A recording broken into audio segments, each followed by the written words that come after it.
Aloha, Ohana, and friends. And you know what? I'm going to read a story today called A House is a House for Me. And it kind of goes with the chart that I got here behind me.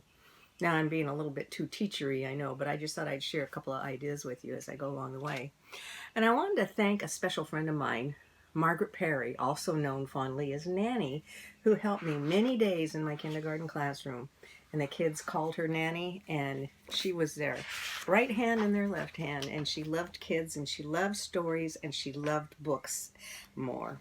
So, Nanny, this one's for you. A House is a House for Me by Mary Hoberman. Now, again, this book comes in big book size, and it's also told in rhyme. And when a story is told in rhyme, you can use a rhythm. So I have the kids give me an easy, gentle rhythm on their legs. And I be sure to set the pace so I don't have to read too fast. A hill is a house for an ant, a hive is a house for a bee. A mole is a house for a mole or a mouse, and a house is a house for me. A web is a house for a spider, a bird builds its nest in a tree. There's nothing so snug as a bug in a rug, and a house is a house for me. A coop is a house for a chicken, a sty is a house for a sow.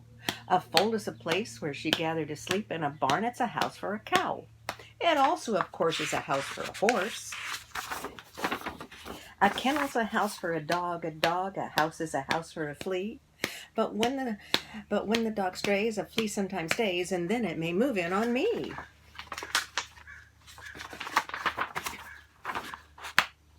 Houses for rabbits are hushes, a house for a mule is a shed. A castle's a home for a duchess beds down in a bed. Mosquitoes like mud holes and puddles, whales need an ocean or sea. A fish or a snake may do it in a lake, but a house is a house for me. A shell is a dwelling for shellfish, for oysters and lobsters and clams. Each snail and shell has a turtle as well, but not any lions or lambs. Lions live out in the open, monkeys live up in a tree. Hippos live down in a river. Now what do you know about me? An igloo is a house for an Eskimo, a teepee is a house for a Cree. A pueblo is a house for a Hopi, a wigwam may hold a Mohi. A garage is a house for a car or a truck, a hangar is a house for a plane. A dock or a slip is a house for a ship, and a terminal is a house for a train. A husk is a house for a corn of ear, a pod is a place for a pea. A nutshell's a hut for a hickory nut, but what is a shelter for me? A glove is a house for a hand, a stocking's a house for a knee. A shoe or a boot is a house for a foot, and a house is a house for me. A box is a house for a tea bag, a teapot's a house for some tea. If you pour me a cup and I drink it all up, then the tea house will turn into me. Cartons for houses are crackers, castles for houses are kings. The more that I think about houses, the more things are houses for things. And if you get started in thinking this way, I think that you'll think that it's true. The more that you think about houses for things, the more things are houses for you. Barrels are houses for pickles. Bottles are houses for jam. A pot is a spot for potatoes. And a sandwich is home for some ham. A cookie jar is home to the cookies. A bread box is home for the bread. My coat is a house for my body, and my hat is a house for my head. Perhaps I have started far-fetching. Perhaps I am stretching things some. A mirror is a house for reflections. A throat is a house for a hum. But once you get started in thinking, and you think and you think and you think, how pockets are houses for pennies, and pens can be houses for ink.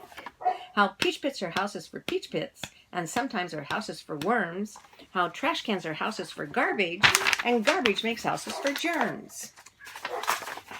And envelopes, earmuffs, and eggshells, and bathrobes and baskets and bins, and rag bags and rubbers and roasters, and tablecloths, tables and thins. And once you get started in thinking this way, it seems that whatever you see is either a house or lives in a house, and a house is a house for me. A book is a house for a story. A rose is a house for a smell. My head is a house for a secret I never will tell. A flower's at home in the garden. A donkey's at home in the stall. Each creature that's known has a house of its own. And the earth is a house for us all. House is a House for Me by Hoberman. A terrific story that I use when I'm teaching kids about houses and about their home and their address. But this also brings me back to the story I read the other day, Start with a Dot. 5 straight lines together will give a neat little house where they all can live. And remember how it ended? The world is made of towns like these, filled with many families. Their names are different, their faces are too, but they laugh and cry the same as you. And the world is bigger than you or I, but what would it look like from high in the sky? A dot. Each creature that's known has a house of its own, and the earth is the house for us all. Sing your way home at the end of the day. Sing your way home, drive your troubles away. Smile every mile as you go along the way.